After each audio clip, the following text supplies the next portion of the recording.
Quelques mots aujourd'hui du cabinet Corny, Fouché et bientôt Corny, Fouché, Manetti sur un sujet de droit des biens et plus spécifiquement de droit de la copropriété. Nous sommes souvent interrogés sur la question du droit de jouissance privatif ou exclusif sur partie commune. Quelques mots de rappel et puis peut-être un peu d'actualité aussi sur ce sujet qui est effectivement assez pointu. Premier point. Le droit de jouissance exclusif ou privatif sur partie commune est considéré par la Cour de cassation depuis 1992, c'est un arrêt du 4 mars 1992, comme un droit réel perpétuel. La jurisprudence est constante sur ce point. Mais, nonobstant ce caractère très puissant du droit de jouissance privative sur partie commune, il faut se souvenir que ce n'est pas un droit qui est tout à fait complet. Il n'est pas assimilable au droit de propriété. Premier point. Et ça, c'est l'actualité. La Cour de cassation a jugé très récemment qu'il faut l'accord de l'Assemblée générale des copropriétaires, accord préalable, bien sûr, pour permettre à un copropriétaire qui dispose d'un droit de jouissance exclusif sur partie commune de construire. Il s'agissait ici d'un abri de jardin sur une dalle qui était commune. Et cet accord est absolument essentiel, sans quoi la construction est démolissable. C'est un arrêt du 23 janvier 2020.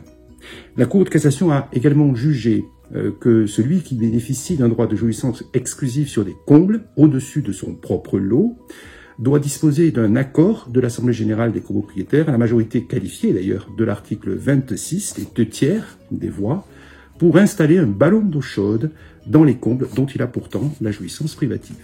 On voit bien ici que ce droit ne confère pas une plénitude de prérogatives à celui qui en est titulaire. Deuxième chose aussi qu'il faut connaître, je vous rappelle que la loi Elan est venue donner une définition du droit de jouissance privatif ou exclusif sur partie commune. C'est l'article 6.3 de la loi Elan de 2018, qui réforme sur ce point la loi de 65. Voilà ce que dit l'article. Le droit de jouissance privative est nécessairement accessoire au lot en copropriété auquel il est attaché. Il ne peut en aucun cas constituer la partie privative de ce lot.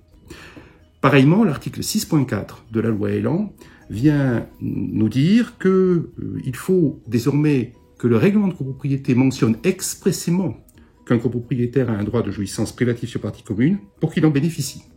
Cette réforme est importante parce que de l'avis de beaucoup d'auteurs spécialistes du droit de la copropriété, et non des moindres, il semble que les droits de jouissance privative sur partie commune qui étaient stipulés avant la loi Elan de 2018 puissent être considérés comme des droits personnels et non pas des droits réels. Si le copropriétaire concerné qui bénéficie de cette prérogative veut conserver la plénitude de son droit en tant que droit réel, il faut qu'il fasse confirmer l'existence de son droit par une modification du règlement de copropriété et donc, au préalable, par la réunion d'une assemblée générale des copropriétaires. Voilà ce qu'il fallait dire pour faire un peu d'actualité sur ce point de droit.